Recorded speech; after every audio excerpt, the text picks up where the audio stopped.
सास की औकात। नमस्कार दोस्तों, सानिया वॉइस स्टोरी चैनल में आपका स्वागत है। तो दोस्तों, आज की कहानी है सास की औकात।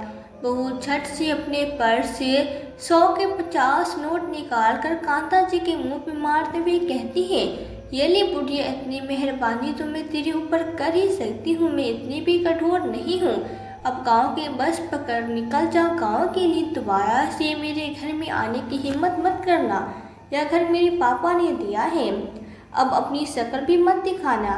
तुम मेरे इतने आलीशान घर में रहने लायक नहीं हो। तुमने ऐसे घर कभी सपने में भी नहीं देखा होगा बहू।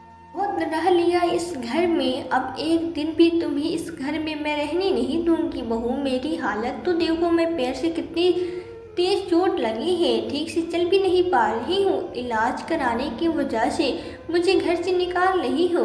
जब मेरे बेटे को इस बारे में पता चलेगी कि तुमने उसकी माँ को घर से निकाल दिया है, तो वो तुमसे बहुत गुस्सा करेगा। अरे जा बुढ़िया, तेरा बेटा मुझसे कुछ नहीं कहेगा, उसको मैंने सब कुछ बता दिया है। मैंने कल ही फ़ोन करके कह दिया था कि अब मैं इस बुढ़िया को अपने घर में और ज़्यादा नहीं रख सकती।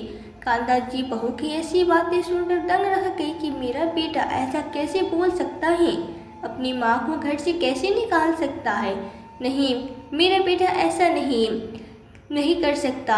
कांता जी घर के दरवाजे के बाहर बैठे हुए खुद की बड़बड़ाहट सा रही थी। एक तरफ पैर के दर्द से करा रही है, दूसरी तरफ उन्हें बहू बेटे के व्यवहार पे भरोसा नहीं हो रहा। दरअसल कांता जी का बेटा विकास अपने ऑफिस के काम से 6 महीने के लिए विदेश गया है। अभी तो उनके बेटे को गए हुए 2 महीने भी नहीं बीते थे कि बहू ने घर से निकाल दिया। वृद्धावस्था में अब वो कहाँ जाएंगे। एक लेख देकर उनका बेटा ही इस दुनिया में है। गांव से दूर दिल्ली जैसे महानगर में उनका बेटा नौकरी करता है।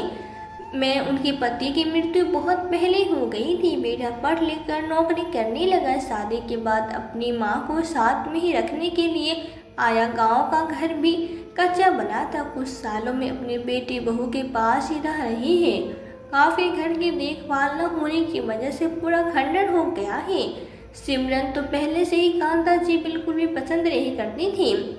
हमेशा उनको गांव की बोलती थी। कभी कांता जी के पहनावे को लेकर गुस्सा हो जाती, तो कभी उनकी बात बात पर हंसने की वजह से कि तुम्हें ढंग से हंसना भी नहीं आता, कितना चिल्ला चिल्ला कर हंसते हो। कई बार कांता जी ने अपनी बहू को समझाने की कोशिश की कि बेटा, का एक जैसा स्वभाव नहीं होता। मुझे हंसना आता है तो क्या मैं तुम्हारे लिए अपना हंसना बदल दूं। कांता जी की बात सुनकर सिमरन चिड़चिड़ा जाती है और कमरे में जाकर बैठ जाती। हालांकि विकास अपनी माँ से कभी कुछ नहीं कहता था, अपनी पत्नी और माँ में तालमेल बनाने की कोशिश करता है। पहले वो 2 कमरों के लिए फ्लैट में रहता था, जिसमें 2 कमरे, एक हॉल और किचन, अटैच बाथरूम था। लेकिन 1 साल पहले सिमरन के पापा ने उसे एक 300 गज का घर उपहार में दिया है। दरअसल सिमरन के मायके में उसका भाई नहीं है, इकलौती बेटी है। माता पिता ने अपनी बेटी को यह सोचकर दिल्ली जैसे महानगर में 300 गज की एक कोठी दिलवा दी कि आखिरकार मेरे पास सब कुछ मेरी बेटी का ही है, मेरी सारी प्रॉपर्टी बेटे की है, तो क्यों ना अभी से उसकी मदद कर दो। लेकिन जब से सिमरन के पापा ने उसे घर दिलवाया है, तब से सिमरन के तेवर ही बदल गए थे। कांता जी के 2 छोरों वो विकास को भी सुनाने से नहीं छोड़ती थी कि यह घर मेरे पापा ने दिया है। एक दिन सिमरन कांता जी से कहती है, माँ जी, तुम्हें इतने बड़े कमरे को रहने की ज़रूरत नहीं है, तुम तो कहीं भी रह सकती हो। इस कमरे को खाली कर दो। मुझे इस कमरे में एक बड़ा सा टीवी और बेड डालकर गेस्ट रूम बनाना है। मेरे मायके से मम्मी पापा आते जाते रहते हैं। वो जिस कमरे में लेटते हैं वो बहुत छोटा है, उस कमरे को तुम ले लो और यह कमरा गेस्ट के लिए छोड़ दो। कांता जी अपनी बहू से कुछ नहीं कहती है, क्योंकि पता है अगर कुछ कहेंगे तो बहू अपने मायके के ढोंस दिखाने लगेगी कि यह घर मेरे पापा ने दिया है, तो इससे अच्छा है कि जो कमरा बहू दे रही है उसी में रह लेंगे। थोड़ा छोटा है तो क्या हुआ, मैं अकेली ही तो हूँ, काम चल जाएगा। ठीक है बहू, मेरी 4 पाई इस कमरे में भेज देना और सारा सामान भी भेज देने का क्या मतलब है। अपनी 4 पाई और सारा सामान पीछे वाले कमरे में ले जाओ, मैं तुम्हारे सामान उठाकर उस कमरे में ले जाने वाली नहीं हूँ। कांता जी चुपचाप से अपना सारा सामान पीछे वाले कमरे में उठाकर ले गई। हालांकि विकास अपनी पत्नी से कहता भी है कि तुम माँ को पीछे वाले कमरे में क्यों भेज रही हो?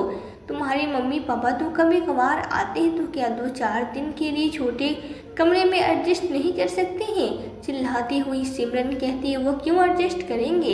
यह घर उनका दिया हुआ है और वही इस घर में आकर एडजस्ट करेंगे। अगर एडजस्ट करना है तो तुम्हारी माँ करे, मेरी मम्मी पापा नहीं। सिमरन की बात सुनकर विकास को बहुत गुस्सा आता है कि इससे अच्छा तो वो अपने 2 कमरे के फ्लैट में था।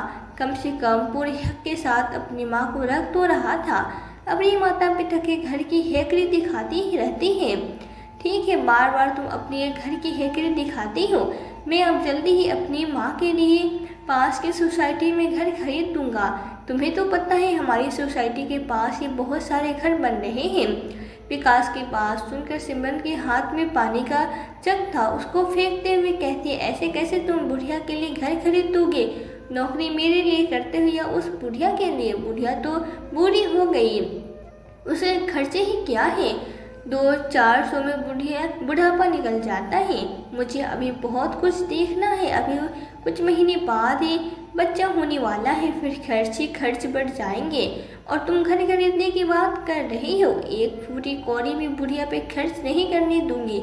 लेकिन विकास ने सोच लिया कि अब वो अपनी माँ को इस घर में नहीं रखेगा, चाहे कुछ भी हो जाए।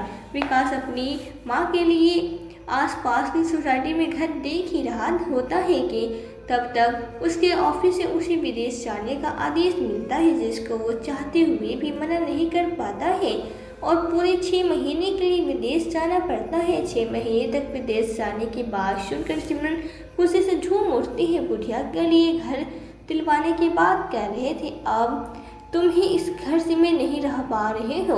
6 महीने के लिए विदेश जा रहे हो, तब तक तो मैं इस बुढ़िया को इस घर से निकाल कर कहीं ऐसी जगह ठिकाने लगा दूंगी कि तुम उसको ढूंढ भी नहीं पाओगे। विकास के जाते ही सिमरन कांता जी को परेशान करने लगे।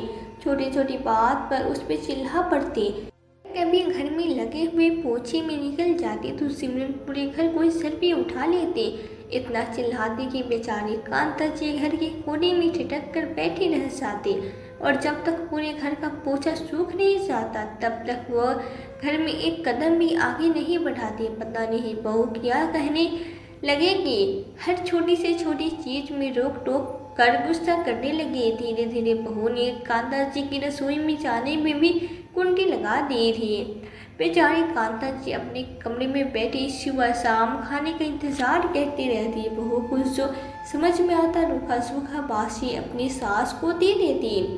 कांता जी से वो बासी खाना खाया तो नहीं जाता, लेकिन क्या करेगी, किसे कहे, बेटा भी इधर नहीं है। भूख बहुत ज़्यादा बढ़ जाती है, तब वही बासी रोटी उठाकर खा लेती है। एक दिन बहू कांता जी को खाना देना ही भूल गई। दोपहर के 2 बज गए। बेचारी कांता जी के आते कुल बुला रही थी।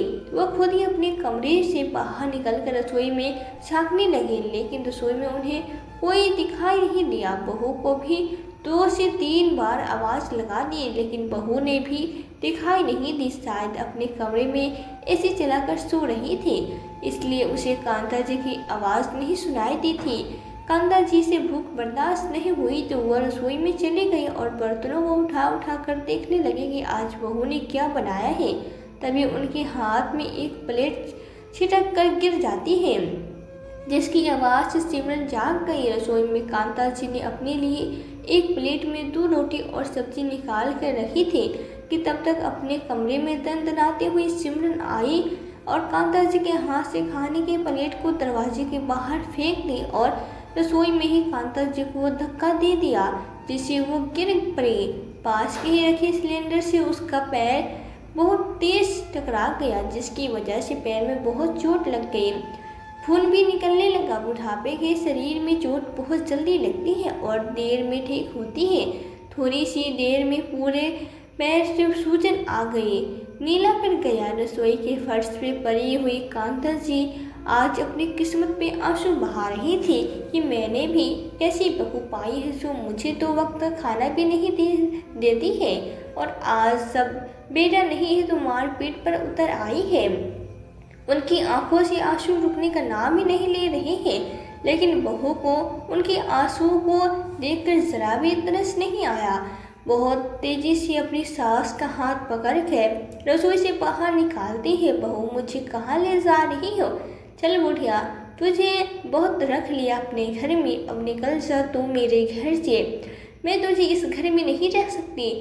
बहू, मुझे घर से मत निकालो, मैं कहाँ जाऊँगी? अभी तो मेरा बेटा भी घर पे नहीं है, गाँव भी इतनी दूर है। बहू कांता जी पर बिल्कुल भी तरस नहीं खाती है। उसने कांता जी का हाथ इतनी तेजी से पकड़ रखा है कि पैर से दर्द के साथ साथ कांता जी के हाथ में भी दर्द होने लगा है।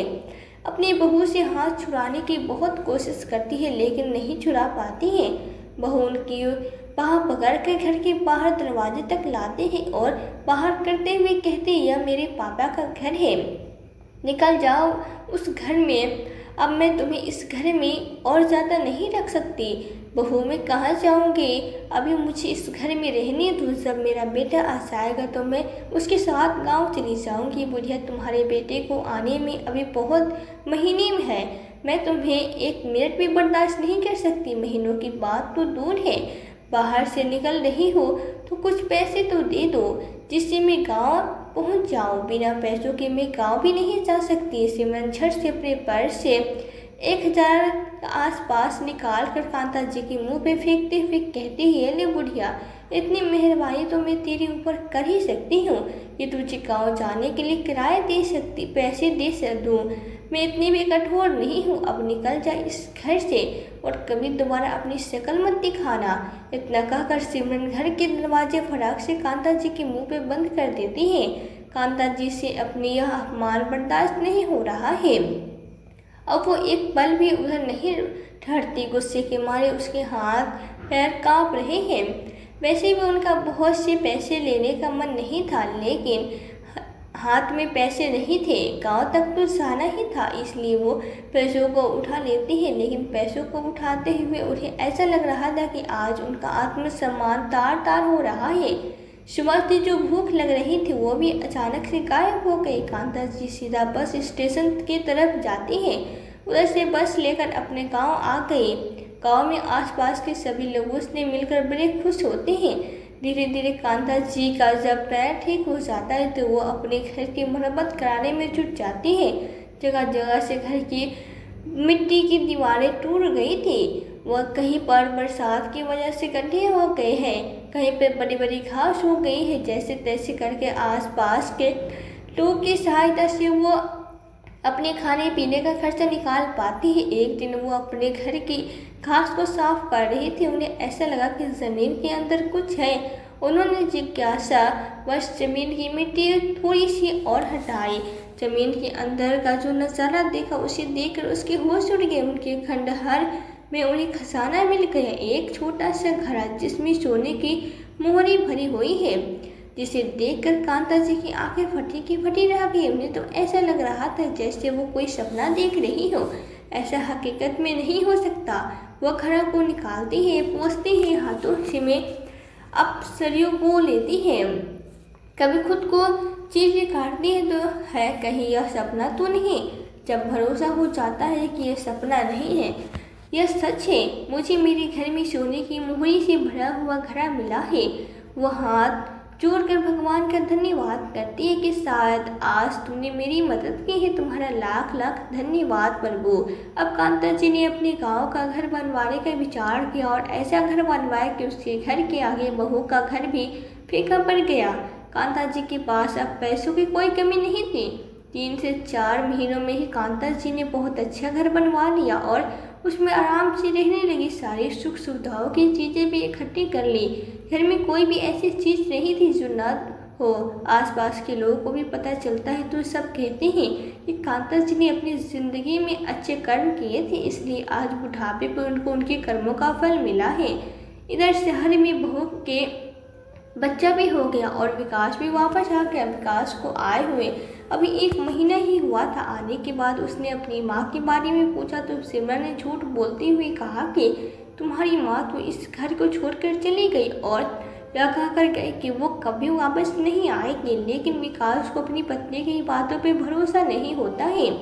वो गाँव आना चाहता है लेकिन क्या करे, सिमरन की डिलीवरी होनी थी। इस चक्कर में वो कुछ महीने तक घर नहीं आ पाया था। लेकिन जैसे उसका बच्चा 4 महीने का हुआ उसने अपनी पत्नी से कहा कि मैं गांव जाकर अपनी माँ से मिलना चाहता हूँ। इतने दिनों में माँ को देखा नहीं है, पता नहीं कैसी होगी। और वैसे भी मैंने सोचा था कि माँ के लिए आसपास की सोसाइटी में ही एक छोटा सा फ्लैट खरीद दूंगा तो उधर माँ आराम से रहेगी और मैं अपनी माँ की देखभाल करता रहूँगा। कम से कम मेरी माँ तो तुम्हारी जली कुटी बातें तो नहीं सुननी पड़ेगी। सिमरन कुछ कहती उससे पहले उसकी माँ का फ़ोन आया। घबराते हुए कहती है, बेटा तुम्हारे पापा अचानक लड़खड़ा कर गिर पड़े। अस्पताल में जैसे तैसे भर्ती कराया है। तो उधर सारी चेकअप कराने के बाद डॉक्टर ने कहा है कि तुम्हारे पापा को कैंसर है। अगर जल्दी से जल्दी ऑपरेशन नहीं कराया और सही इलाज नहीं हुआ तो वो नहीं बचेंगे। और वो रोने लगती है। अपनी माँ की बात सुनकर सिमरन परेशान हो जाती है। कहती आप चिंता मत करो, सब ठीक हो जाएगा। बेटा तुम्हारे पापा के ऑपरेशन में बहुत सारे पैसे खर्च होने हैं। मेरे पास ज़्यादा जमा पूंजी तो नहीं है। मैं चाहती हूँ जो घर तुम्हारे पापा ने तुम्हें दिया था तुम उसको बेच दो। दामाद जी तो अभी अच्छा पैसा कमाते हैं, तुम्हारे लिए नया घर खरीद लेंगे। लेकिन तुम्हारे और पापा के अलावा मेरा इस दुनिया में कोई नहीं है। अगर वो इस दुनिया से चले गए तो मैं कहाँ जाऊँगी, कैसे रहूँगी। घर बेचने की बात सुनकर सिमरन के चेहरे के रंग ही उड़ गए। लेकिन क्या करती, अपने माता पिता की बात थी। पहले तो वो विकास से अपने पिता के ऑपरेशन के पैसे इकट्ठा करने की बात करती है। तो विकास कहता है मेरे पास 8 लाख ही है, बाकी अभी 1 से 2.5 लाख रुपए की डिलीवरी में खर्च हो गए हैं। मैंने जाने से पहले अपने एक दोस्त से कर्ज लिया था, उसके भी पैसे देने हैं। तो कुल मिलाकर मेरे पास इन 8 लाख में से 5 लाख ही बचते हैं, उनको मैं दे दूंगा। लेकिन सिमरन के पापा के इलाज में 5 से कुछ नहीं होगा ये वाला था। बहुत सारे पैसे चाहिए थे। आखिरकार सिमरन न चाहते हुए भी उस घर को बेच देती है। एक दिन विकास के पास गांव से किसी का फ़ोन आता है। वो उसकी माँ के बारे में बताता है और उसके खजाने और घर के बारे में बताता है। विकास बहुत खुश हो जाता है। पास में खड़ी हुई सिमरन भी सारी बातों को सुन लेती है।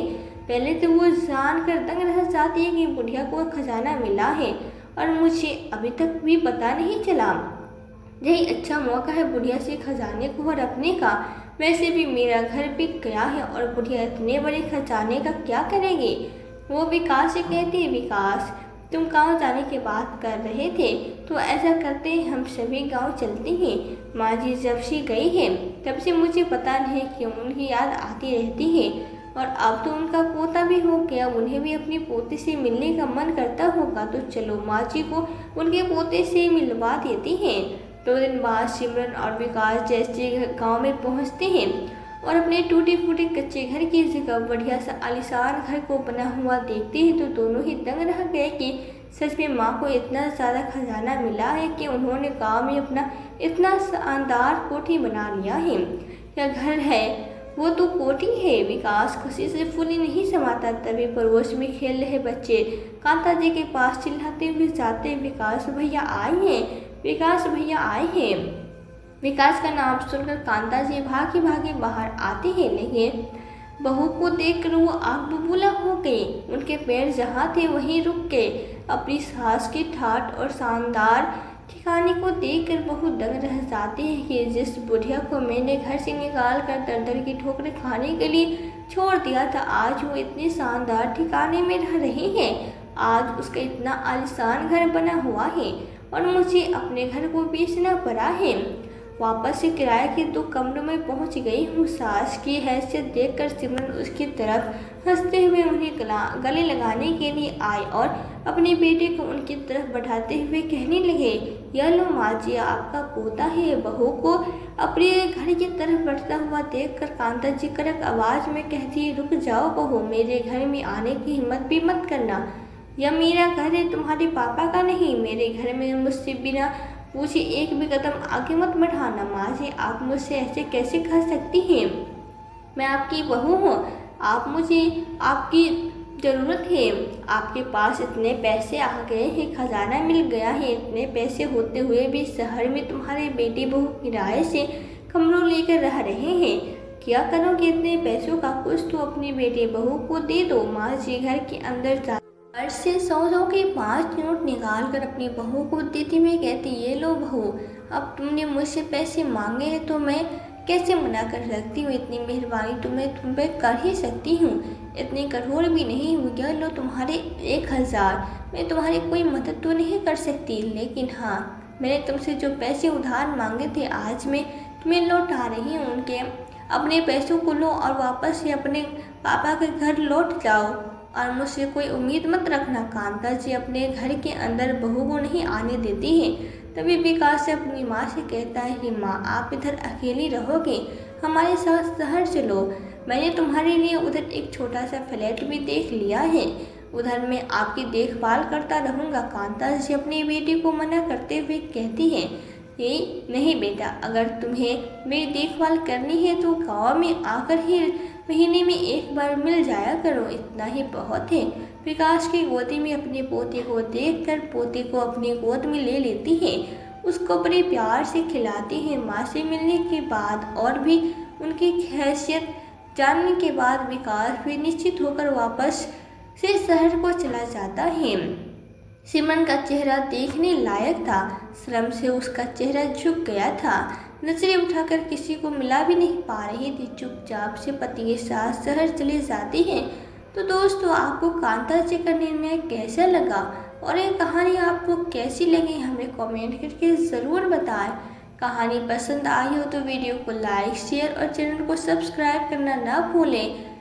फिर मिलते हैं आपसे एक नई वीडियो में एक नई कहानी के साथ। कहानी में अंत तक बने रहने के लिए आपका दिल से बहुत बहुत धन्यवाद।